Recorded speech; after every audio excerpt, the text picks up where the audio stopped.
Thank you for making this the record-breaking attendance of the Upstate Chamber Coalition Presidential Series. And now, the next President of the United States, Donald J. Trump.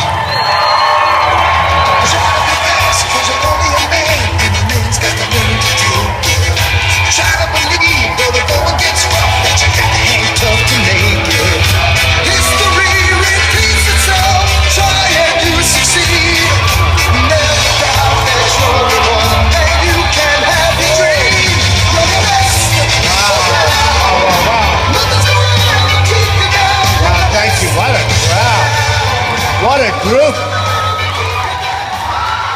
You know, sometimes it works. I said to my folks, announce the size of the crowd. Because, you know, you set the all-time record. They say 1,800 people. And I said, how were the other candidates? They said, well, Bush had 320, and most of the others were in the hundreds. And we have 1,800, so give yourself a nice applause. Wow. It's the largest crowd they've had here, and it's just an honor. You know, there is something going on that's been amazing. I talk about the silent majority, a term that you haven't heard for a long time, because we have not been heard for a long time, but we're being heard now, big league, big league. I wanted to show you something, and it's sort of interesting, because you wake up, you pick up the papers, you read the papers, and you know, I've been saying the press is very dishonest, right? Not all of it. There they are. Look, always live television. I've been repeating this every time I go on. It's live television. Other guys go, there's no television. They have a couple of reporters, and that's fine. And they give a speech. They mostly read it or they use teleprompters.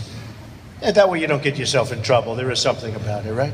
And you know, I say you shouldn't be allowed to use teleprompters because you have to test people's intelligence. If you need teleprompter, do you know how easy it is? No, do you know how easy it is? You stand there and you read a teleprompter. I don't know, someday I'm going to be doing it, I guess, you know. But the press, and some of it's been terrific. Some of the political coverage has been very honest, honorable people, and I've met some great journalists. But some is so dishonest, a big chunk of it, 50, 60%. It's a pretty big chunk. So I wake up this morning, and New York Times. And I love the New York Times, it's great. But I see a story on the front page. I'm on the front page. I'm always on the front page of the New York Times now. We're going to set a record for that too, like almost every day. So, do you mind if I put on my glasses? Does anybody mind? You know, the print gets smaller and smaller and smaller as they lose more and more money. It's tough. It's true. Thank you. Do you remember how big those pages used to be?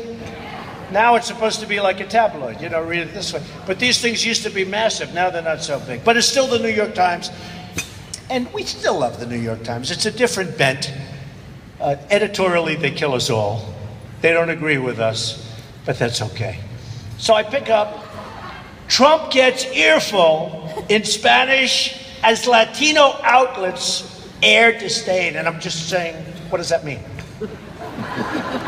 And they start off, now think of this is the front page. And you know, especially if you come from New York, when you're in the front page, that means like a lot to me. Of the New York Times, that's a lot. So it talks about the whole thing I had with the Spanish journalist. If you call him a journalist, I don't actually. He's an advocate for lots of things. So they say here, this is a different person. The front page. Ricardo Sanchez, known as El Mandrill, on his Spanish drive time radio show in Los Angeles, has taken to calling Donald J. Trump El Hombre del Pelequin.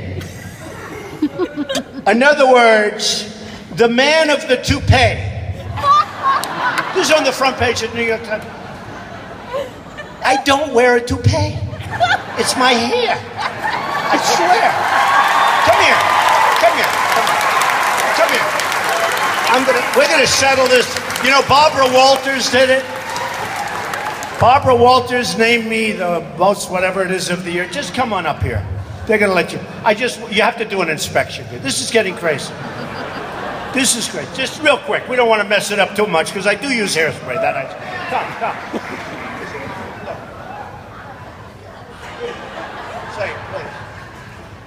Yes, I believe it is. Have I ever met you before? No. But you're very nice. Thank you. Nice to meet you. Somebody's got a very nice wife. I don't know who she is, but she's got a very nice. So I'm on the front page of the New York Times. The first sentence says I wear a toupee. And I don't. I swear to you I don't. Okay. Now it goes on, and it gets worse, by the way. It says that I was accused, Mexican immigrants, who I love. By the way, I love Mexican people. I have such a great relationship to Mexico. I hire thousands. People, the rich Mexicans, they're great people. Friends of mine, they buy my apartments. Just like I love the Chinese people. The problem, it's true, they buy my apartments. They're friends of mine. They live in Trump Tower. They live in many of my buildings. I love the Mexican people. They have tremendous spirit. So here, they have down here, and they love me. And by the way, I think I'm going to win the Mexican vote because I'm going to bring, and the Hispanic vote generally. Thousands and thousands of people have worked for me over the years, Hispanic, because I'm going to bring jobs back from China, and I'm going to bring jobs back from Japan, and all of these people.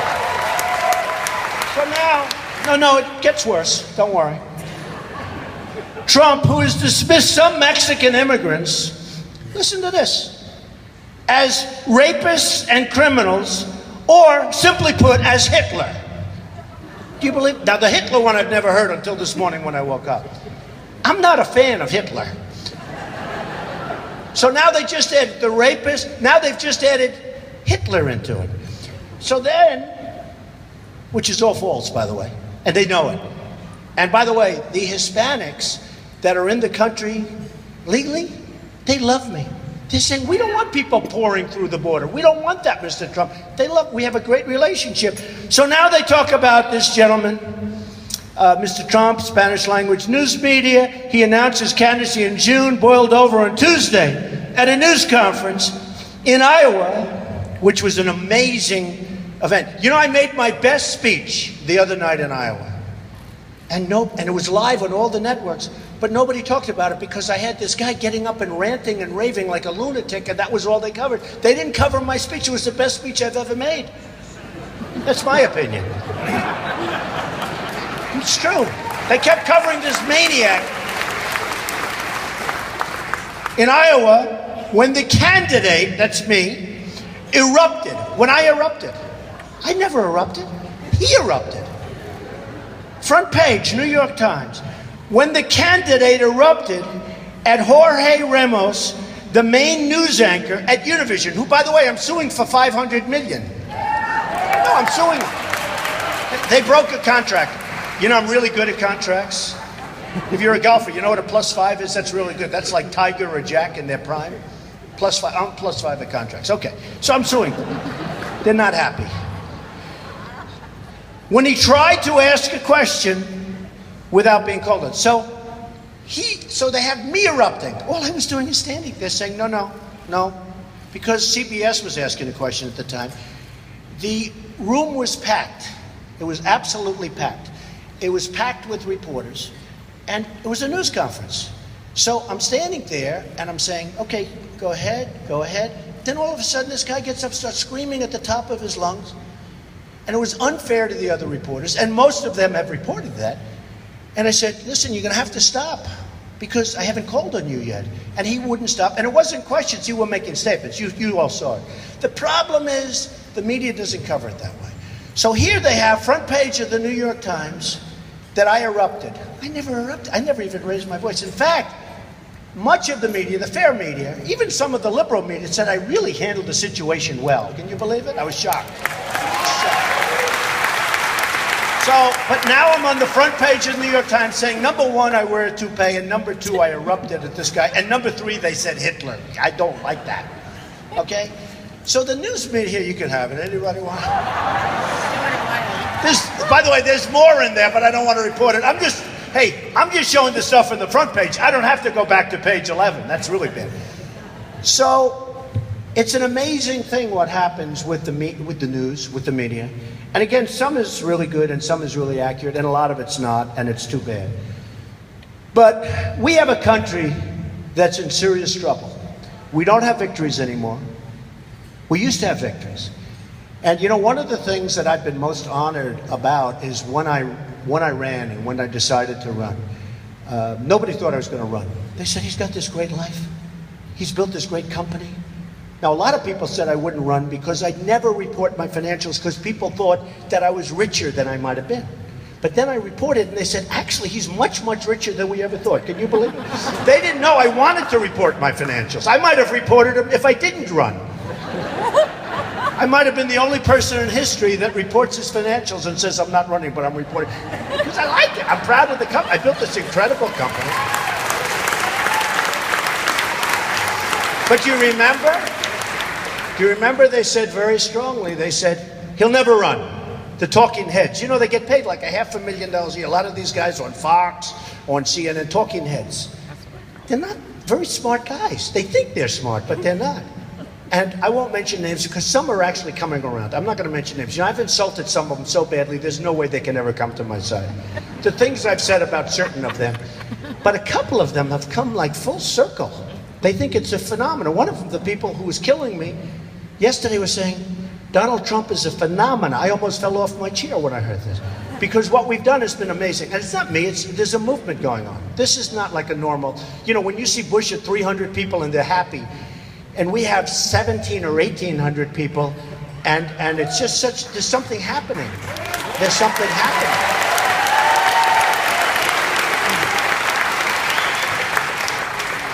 And one of the things that are happening is that we just are tired of politicians who are all talk, no action, don't get anything done, don't know what they're doing other than getting reelected, and people are tired of it. They're tired of low energy people. You know, I don't know if you saw, in the same day, Hillary, who I think's got very big problems, by the way, very big problems. I think she's got bigger problems than whether or not she's going to run, but we'll find out. We'll find out. But Hillary and Jeb, I can't call him Bush. He doesn't use his last name. Did you ever see a sign that says Jeb Bush or Bush? Now, there's a reason he doesn't use his last name, because it's not going to work too well. Because we had a lot of problems with that last name. We had a lot of problems. But in the same day, they said, his tone is not nice. His tone. You know, I view it as energy. There's no energy on the other side. We need tone. We need tough tone. We need it. I mean, you know, I use this analogy. They said, I don't like his tone. And I said to myself, you know, I just turned on, and ISIS was chopping off the heads of 3 Christians, taking their heads off. They were dunking them. You saw that with the cages where they dunk them in the ocean and drown them. And they're talking about my tone. We need tough tone. We're not going to have a country anymore. We're not going to have a country. So I've met so many people over the last period of time, and I've met so many vets who are being mistreated horribly by the incompetent people in Washington. It's not even the money. They throw money, but between the theft that goes on, the bad management, the vets will be taken care of so well under a Trump administration, and I have tremendous support from the vets.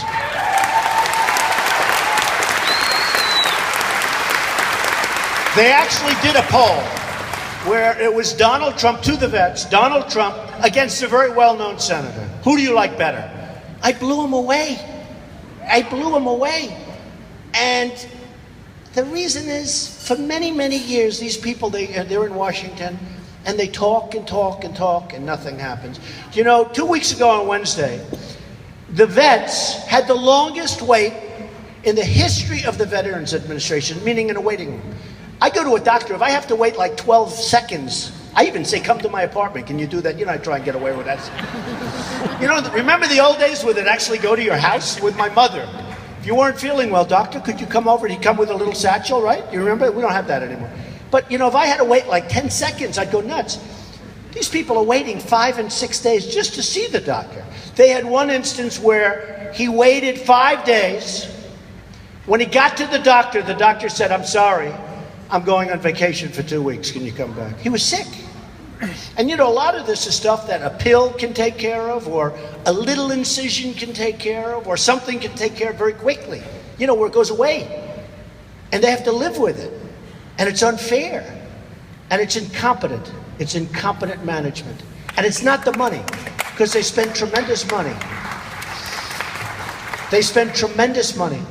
But it's incompetent people running it. And the new group doesn't know what they're doing. They threw more money. They just keep throwing money. They think throwing money helps. You know, it's like the people that are fighting me for the position of running against the Democrats. Who are going to win? Because nobody's going to want another 4 years of this Obama stuff. Nobody. I think we're going to win. I know I'm going to win. I know I'm going to win. But it's like Jeb Bush, and I keep using him because I used to think he was like the guy that you had to beat. But he's like mired down. He's going down fast. I don't even know who's second. You know, a poll came out today. Actually, Dr. Carson's second. He's a nice guy. I can't hit him. He's been so nice to me. It's good. I cannot hit him. And Ted Cruz, Senator Cruz, has been so nice to me. I can't hit him. I may have to if he starts getting like really close. I may have to. But you know, it's sort of interesting. No, but Ted Cruz has been so great. In fact, I think we're doing something next week or the week after about the Iran Pact. We're going to do it in Washington. We're going to have a tremendous crowd come out. And this Iran Pact is, you talk about incompetent. I mean, this is one of the all-time. But it's like, I really was hitting Bush hard. I actually felt sorry for him because he's such a nice person, you know? And yesterday he upped his energy, and I've called him a low-energy individual. We don't need low energy. Our country's falling apart. We're getting beaten at every single corner. We don't have one good trade deal out of hundreds. We're losing money with everybody. China's taking money like candy from a baby's pocket. Japan is sending millions of cars to our shores. Millions. We send them beef. We send them wheat. You ever see what they're up here, we're down here monetarily. Like they're here, we're here. And then they don't want our beef. They send it back. It doesn't last very long. It's called perishable. And I was in Los Angeles and I saw a boat, a ship, like the biggest ship I've ever seen. Cars from Japan. And it's like so imbalanced. It's so imbalanced. And they're rough and they have a great leader. And we have Carolyn Kennedy representing us, who's a very nice person. I tell her all the time, I told you, why do I like her? Because Ivanka likes her, my daughter. Anybody my daughter likes, I like. But I don't want her negotiating for me, please. Not Carolyn. I told the story about, has anyone heard how she got the job? Has anyone heard? Should I tell you the story?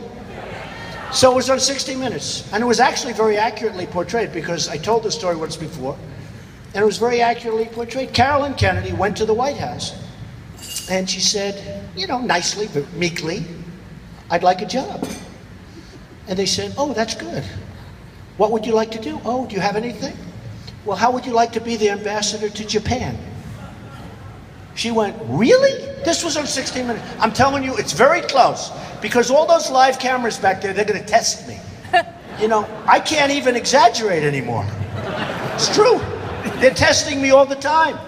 He said this, and it wasn't quite that way. He said The Art of the Deal is the greatest selling business book of all time. I think it was. But now I say one of them. That way I can't get in trouble. I think it was. So they have Carolyn Kennedy, ambassador to Japan. She goes, really? Wow. She goes, are you serious? They made her ambassador to Japan. And now they show her in Japan, 60 Minutes, and Abe, killer. He's a killer. Abe is the new head of Japan, right? And Abe is wining and dining her, feting her, you know, dinners, state dinners, beautiful. I mean, she's a wonderful person. She doesn't have a clue. So I have Carl Icahn. Does anyone know Carl Icahn? Carl is cool. He said, Donald, do me a favor, stop calling me a killer. But I said, Carl, you're a killer. But he doesn't want me to call him a killer, so I will not call him a killer. Is that okay? And I have other guys, very tough. But I said to Carl, how do you think you do against Japan? Oh, they're killing her, no problem. Believe me, put them in the room, we're going to win.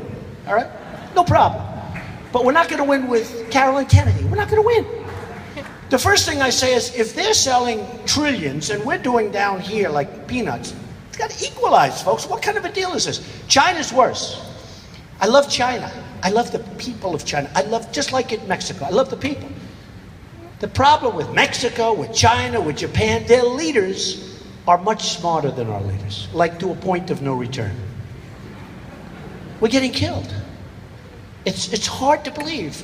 You know, I always use as an excuse, nothing to do with business, but it's a good sort of a reason. Sergeant Bergdahl, right? We know Sergeant Bergdahl. A traitor. 6 people died looking for him. He left. He deserted. Went to the other side. He didn't realize the other side wasn't treating him so nice. You know, they were not too nice to him. They roughed him up. But so, he says, good. I agree, good. Drop him back. Give him, let's retrade that deal. So we get Bergdahl a traitor. This is the same people that make our trade deals. We get Bergdahl a traitor that we don't want. I don't want him. Does anybody here want him? And they knew that he was a traitor because they had a general and a colonel interviewing the guys and the people that were with him. So they knew he left. It wasn't like, oh, they found out later. They knew before the deal was made. So we get a traitor named Bergdahl.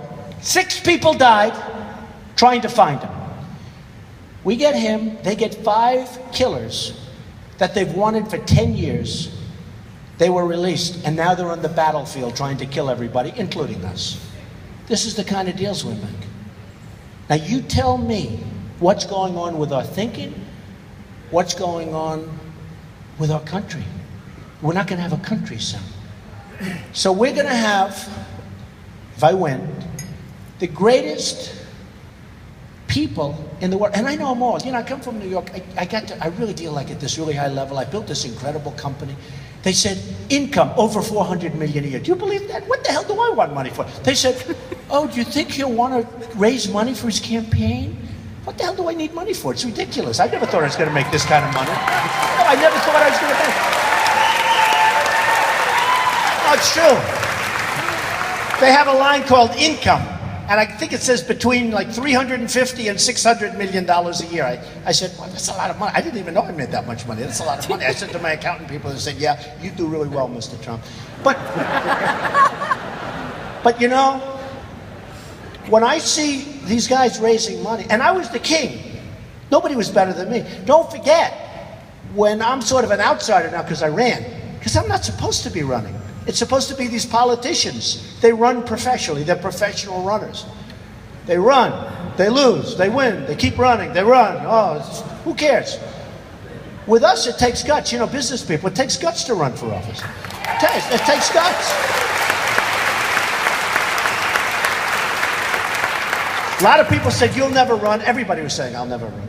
But with a guy like Bush, and by the way, when I did run, I just said, look, I'm going to do it.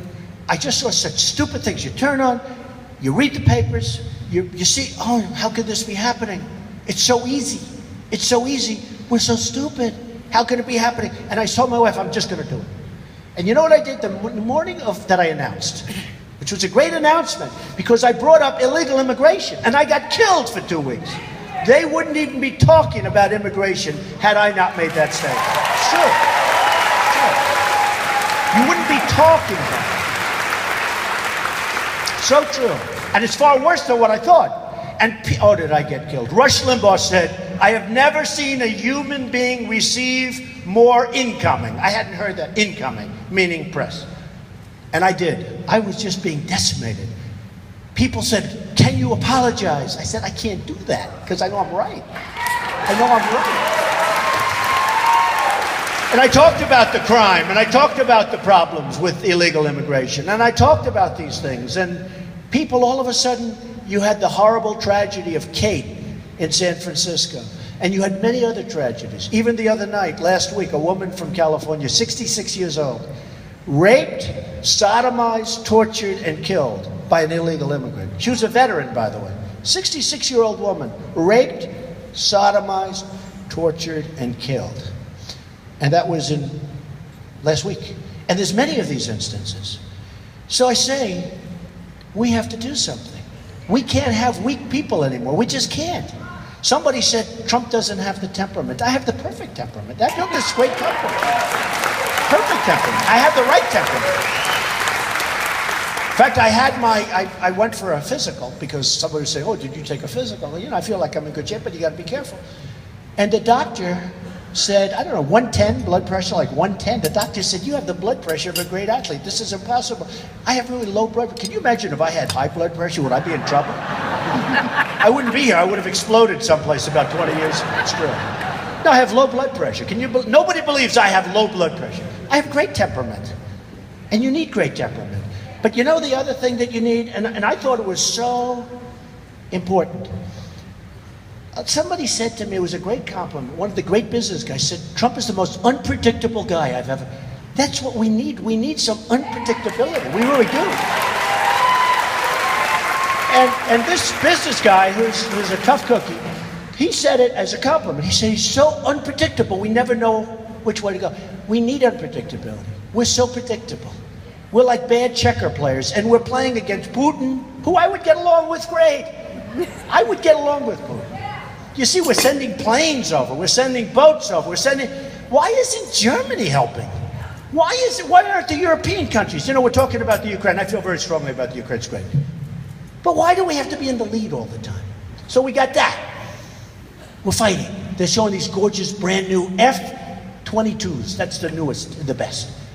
They're going over for a potential conflict with Ukraine. But where are the Europeans? Why are we always doing it? I love Ukraine.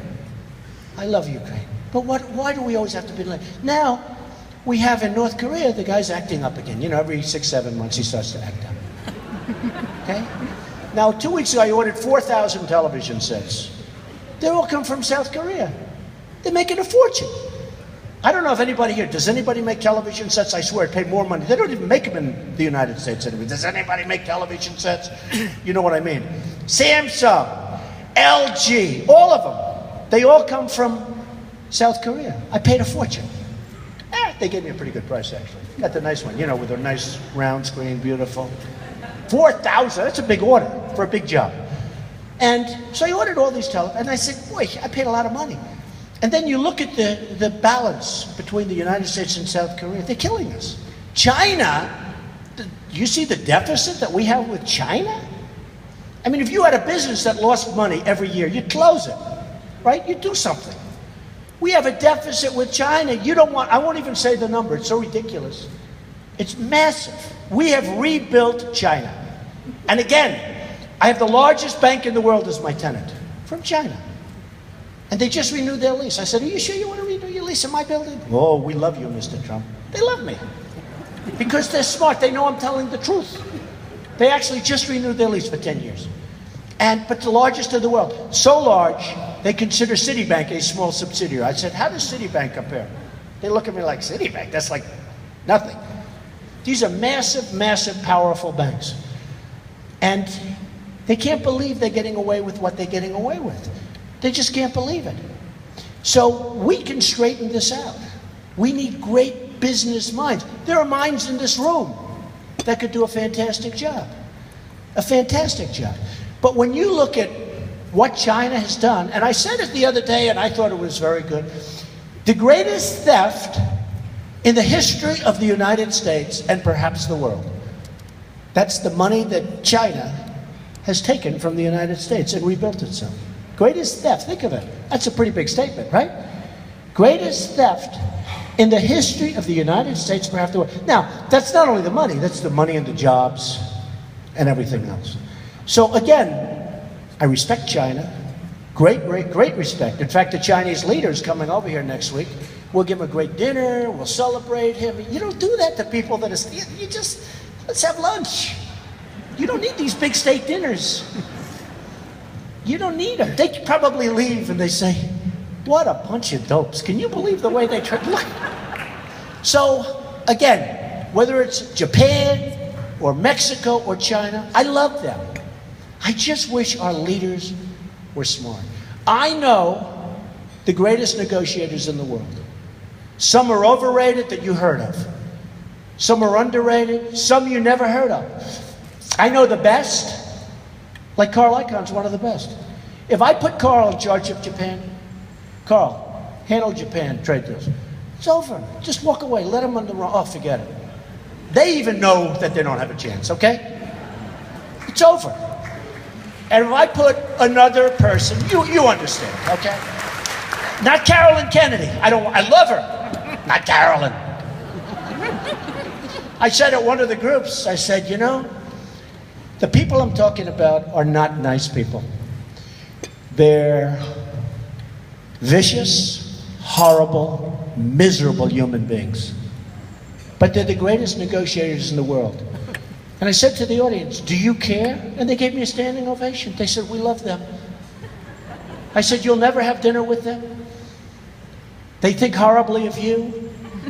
These are terrible people in many cases. In about 2% of the cases, they're actually nice people.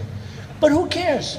I want our great negotiators negotiating our deals. I don't want these nice people that got there because they gave political contributions. Sure.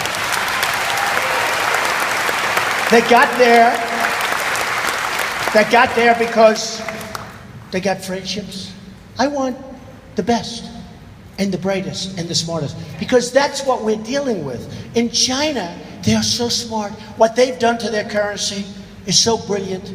They have manipulated. Now, they may be creating a bubble, and they don't care because we're going to pay the bigger price for the bubble than them, if it is, in fact, a bubble. But when I see these people that are negotiating, and I know some of them. I know some of the people that are our top trade people. I don't want to get personal because they're nice people. And they see me and they like me and I like them. They don't like me. I'm sure behind my back they say bad stuff, but that's okay. They pretend they like me, I will say that. Especially now since I'm leading in every poll. Now they're really liking me. You know why? Because they want to keep their job, but that's not going to happen. I'm sorry, we're going to put the right people in.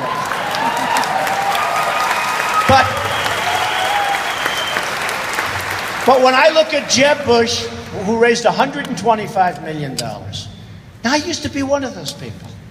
He raised 125. Hillary raised 60. But people are really afraid of Jeb now. Because these are people, you know, there was an article that Jeb's funding is drying up. His people. No, it's drying up. You know why? Because he's losing so badly. To me. He's losing so badly. That people are starting to have... But it doesn't matter because they thought he was like the establishment guy. He'd walk in, would have another Bush, would have another... Remember the read my lips, no more taxes? And I like the father. But you remember that? Read my lips, no more. That was the end of him. When he gave one of the largest tax increases in history. It's the same old stuff. His brother gets us into the mess in Iraq that we never recovered from. Then Obama blew it by getting out the wrong way. I mean, look, everybody blew it. Everybody blew it. But when I look at Jeb raising hundreds of millions of dollars, which is honestly the only thing he has. Without that, he's got nothing. Zero. But he'll do attack ads on me at some point. And I tell people, get ready. They'll say, just like that crummy newspaper that I threw up in the air, it'll be false stuff. Everybody knows. Look, I've done a great job. Maybe a little controversial, but that's okay. I've done a great job. But when I look at that, all of those people, most of whom I know, many of whom you don't know because it's secret. You know, they should have transparency in giving. Nobody ever talks about that. I want to know who gave. If somebody gives $5 million, that's okay. Let me know who he is at least so I know what it is. They don't do that. You don't have transparency. You should have complete transparency. And the laws are so crazy. You know, Jeb puts his best friend in charge of his PAC. They're not allowed to talk. They don't talk. They play golf together, or they do get together for dinner. But they don't talk. We don't talk. We never mentioned anything. Give me a break. Okay, give me a break. But when I see this kind of money put into things, the people that put up the money have total control over Jeb, over Hillary, over everybody. Total control. Total control. Hey, honestly, nobody played the game better than me. I understand. I was the king. Nobody played it better than me, and it's not necessarily a good system for our country. Because if you have a lobbyist that gave a lot of money, and that lobbyist is representing a country or a company, and that lobbyist wants something, that lobbyist is going to get it. 9 times out of 10, I could practically say 10 times out of 10, that lobbyist is going to get what he or she wants. A couple of weeks ago, somebody came to me, very powerful lobbyist. I'd like to put money into your campaign, $5 million. I said, oh, yeah. You know, I'm a business person. How do you say no, right? I said, I don't want it. I don't want your money. Because he would come to me in 2 years, 3 years, 4 years, 1 year, 6 months, who knows? And he's going to want something. And it may be not for the good of the country. And all I care about is the country. You know, I built this... Thank you.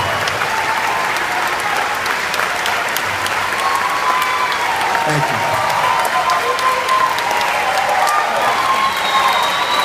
Thank you.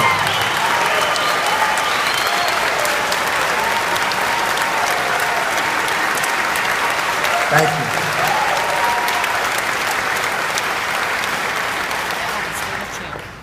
You know, I was criticized the other day. They gave me like these great marks for speaking. They said his speech was incredible.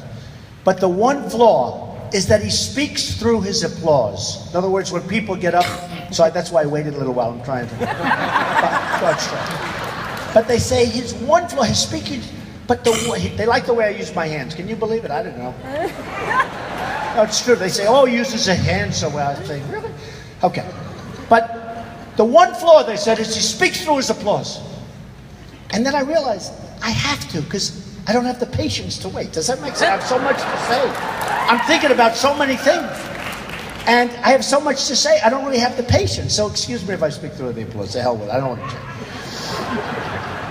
But you know, so when I see the money that was, and I'm not just talking about Jeb, I'm talking so many others. You know, most of the people, they have money raised. And those people that gave them the money have total control over that particular politician. And one of the things that resonates, when I was in Alabama last week, we had 30,000 people. It was unbelievable. Unbelievable. I was in Iowa the other night. We had 4,000 people in a room that never had that many, and it was an amazing evening. The polls came out, by the way, leading Iowa. A poll just came out, by the way, a poll just came out 2 days ago. South Carolina, 30%. Forget about everything else, right? 30%. In New Hampshire, a great poll, public policy, just came out, 35%. I mean, the second place is so far back I won't even bother mentioning. And all of them, North Carolina, the state of Nevada, Florida.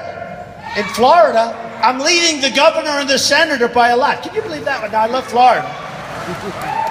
But people said, this can't be right, this must be a mistake. And then another one, I'm leading by a lot, I'm way up, and they're here and here, which doesn't say much for them. Because how do you lose? If you're the governor or the senator, and you're losing, that's not a good sign, right? Florida. But we're leading everything. And then today, Quinnipiac just came out, you saw it, 28%, more than double, much more than double, second place, which I think was at 12%. That's pretty good. But the reason is we have a message, and the message is, and essentially, we're not going to take it anymore. We're just not going to take it anymore.